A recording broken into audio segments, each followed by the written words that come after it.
This story is particularly salient for anyone, for the Cuban community, for the Haitian community, for the South Florida community, because South Florida became the epicenter of the controversy of the quote unquote wet foot, dry foot controversy, if to use the same word again.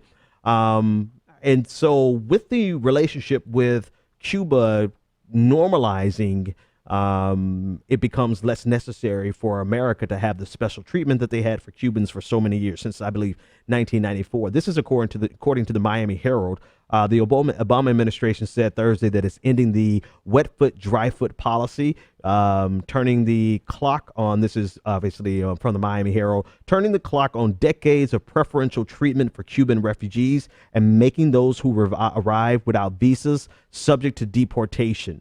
And so this is basically the policy that brought about 35,000 Cubans to America's shores in 1994 and in the years that followed. We gave them entry into the United States because of our estranged relationship with Cuba and the relationship that we did not have with them. We gave entry into the United States, no questions asked, in many instances, to tens of thousands of Cubans. And this was so controversial because Haiti, which is in this, not too far away, same proximity, Haitians would come to America and get turned away and deported. Right. And so it became such a racially charged issue for over 20 years, where Haitians who made their way to the United States would be deported back, versus Cubans who made their way to the United States. They got special entry, and ultimately it was because of this special relationship or special exceptions that we made for them. President Obama said in a statement that Cuban nationals who attempt to enter the United States illegally and do not qualify for humanitarian relief will be subject to removal, consistent with U.S. law and enforcement priorities. He went on to say the Cuban government has agreed to accept the return of Cuban nationals who have been ordered removed, just as it has been accepting the return of migrants interdicted at sea.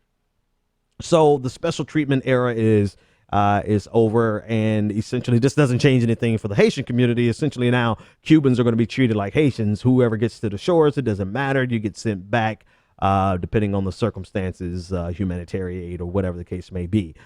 So this is a fascinating story because I think I moved to South Florida, matter of fact, in '94, and it was a huge thing because the schools that I went to, it was